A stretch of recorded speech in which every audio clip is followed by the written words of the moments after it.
जय श्री कृष्णा।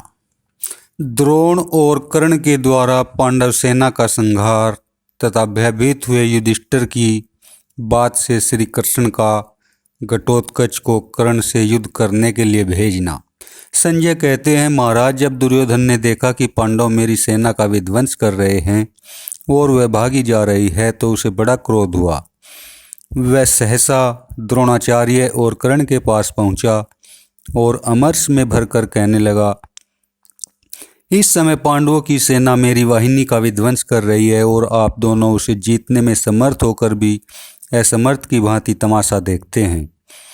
यदि आप मुझे त्याग देना चाहते हो तो अब भी अपने योग्य पराक्रम करके युद्ध कीजिए।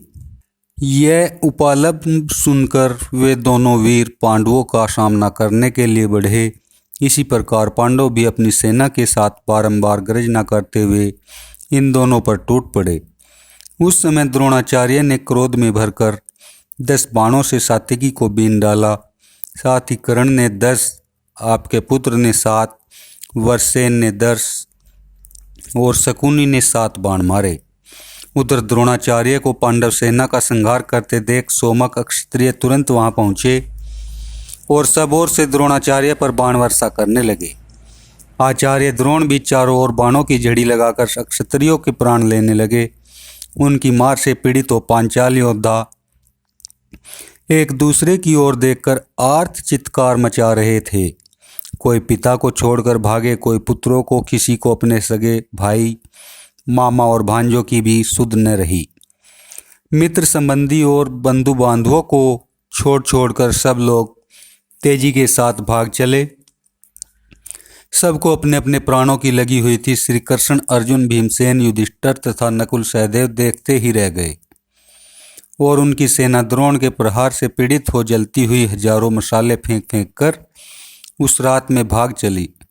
सब और अंधकार का राज्य था, कुछ भी सूझ नहीं पड़ता था। केवल कौरव सेना के दीपकों के प्रकाश से शत्रु भागते दिखाई देते थे। मारती द्रोण और कर्ण भागती हुई सेना को भी पीछे से बाण बरसाकर मार रहे थे। यह सब देखकर भगवान श्री कृष्ण ने कहा, अर्जुन, द्रोण और कर्ण ने धृष्टद्युम्न और सात्यकी को तथा संपूर्ण पांचाल योद्धाओं को भी अपने बाणों से अत्यंत घायल कर डाला है। इनकी बाण वर्षा से तुम्हारे मार्थियों के पैर उखड़ गए हैं। अब सेना रोकने से भी नहीं रुकती। अर्जुन से इस प्रकार कहने के पश्चात भगवान कृष्ण और अर्जुन दोनों ने सैनिकों से कहा, पांडव सेना के सूरवीरों, तुम भयभीत होकर भागो मत। भय को अपने हृदय से निकाल दो। हम लोग अभी व्यूह रचकर द्रोण और कर्ण को दंड देने का प्रयत्न करते हैं। श्री कृष्ण और अर्जुन इस प्रकार बातें कर ही रहे थे कि भयंकर कर्म वाले भीमसेन अपनी सेना को लौटाकर शीघ्र ही वहां आ पहुंचे। उन्हें आते देख जनार्दन ने पुनः अर्जुन से कहा, पांडुनंदन, यह देखो, सोमक और पांचाल योद्धाओं को साथ लिए भीमसेन बड़े वेग से द्रोण और कर्ण की ओर बढ़े जा रहे हैं। अब सेना को धैर्य बंधाने के लिए तुम भी इनके साथ होकर युद्ध करो। तदंतर अर्जुन और श्री कृष्ण द्रोण और कर्ण के पास जाकर सेना के अग्रभाग में खड़े हो गए। फिर युधिष्ठिर की बड़ी भारी सेना भी लौट आई। द्रोण और कर्ण ने पुनः शत्रुओं का संहार आरंभ किया। दोनों ओर की सेनाओं में घमासान युद्ध होने लगा। उस समय आपके सैनिक भी हाथों से मसाले फेंक फेंक कर उन्मत्त की भांति पांडवों के साथ युद्ध करने लगे। चारों ओर अंधकार और धूल छा रही थी। जैसे स्वयंवर में राजा लोग अपना नाम बोलकर परिचय देते हैं, उसी प्रकार वहां प्रहार करने वाले योद्धाओं के मुख से उनके नाम सुनाई पड़ते थे। जहां जहां दीपक का प्रकाश दिखाई देता, वहां वहां लड़ाकू सैनिक पतंगों की भांति टूट पड़ते थे। इस प्रकार युद्ध करते करते उस महारात्रि का अंधकार बहुत घना हो गया। तत्पश्चात कर्ण ने धृष्टद्युम्न की छाती में 10 मर्मभेदी बाणों का प्रहार किया। धृष्टद्युम्न ने भी कर्ण को 10 बाणों से बीनकर तुरंत ही बदला चुकाया। इस प्रकार वे दोनों एक दूसरे को सहायकों से बीनने लगे। थोड़ी ही देर में कर्ण ने धृष्टद्युम्न के घोड़ों को मारकर उसके सारथी को घायल किया। फिर तीखे बाणों से उसका धनुष काटकर एक फल से सारथी को भी मार डाला। तब धृष्टद्युम्न ने एक भयंकर परीघ के प्रहार से कर्ण के घोड़ों को पीस डाला। फिर पैदल ही युधिष्ठिर की सेना में जाकर सहदेव के रथ पर बैठ गया। इधर कर्ण के सारथी ने उसके रथ में नए घोड़े जोत दिए। अब कर्ण पुनः पांचाल महारथियों को अपने बाणों से पीड़ित करने लगा, अतः वह सेना भयभीत होकर रण से भाग चली। उस समय पांचाल और संजय इतने डर गए थे कि पत्ता खड़कने पर भी उन्हें कर्ण के आ जाने का संदेह हो जाता था। कर्ण उस भागती हुई सेना को भी पीछे से बाण मारकर खदेड़ रहा था।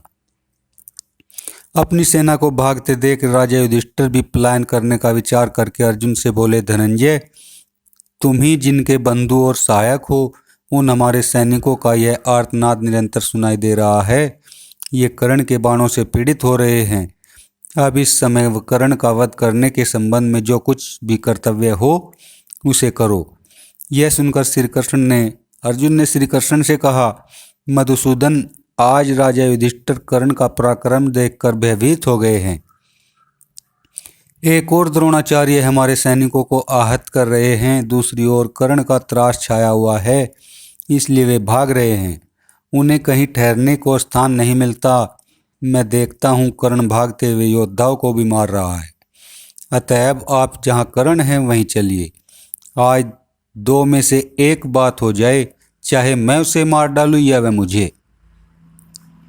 भगवान श्री कृष्ण बोले, अर्जुन, तुमको और राक्षस घटोत्कच को छोड़कर दूसरा कोई ऐसा नहीं है जो कर्ण से लोहा ले सके, किंतु उसके साथ तुम्हारा युद्ध हो, इसके लिए अभी समय नहीं आया है।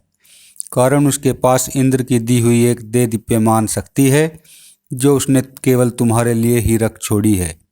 मेरे विचार से इस समय महाबली घटोत्कच ही कर्ण का सामना करने जाए।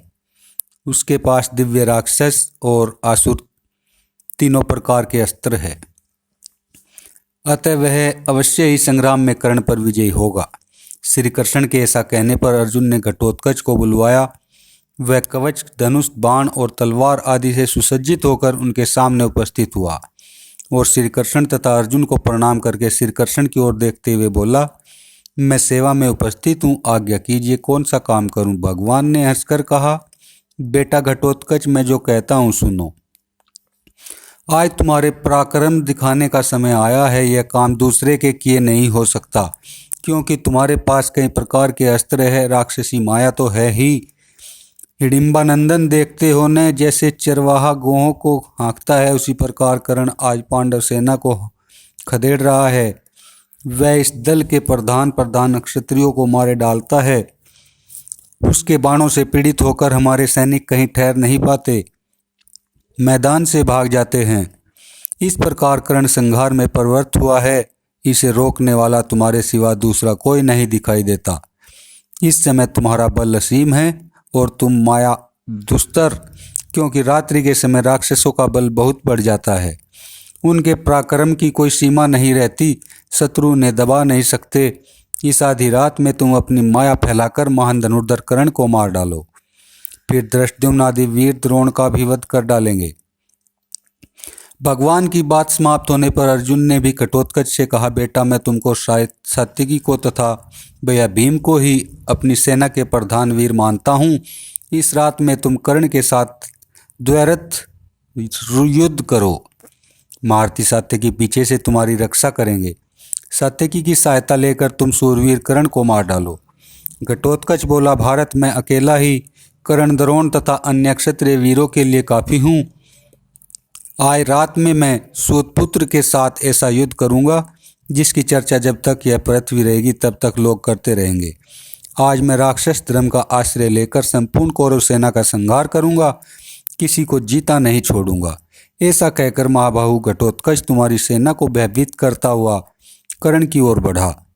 कर्ण ने भी हंसते हंसते उसका सामना किया, फिर तो गर्जना करते हुए उन दोनों वीरों में घोर संग्राम छिड़ गया। बोलो जय श्री कृष्णा।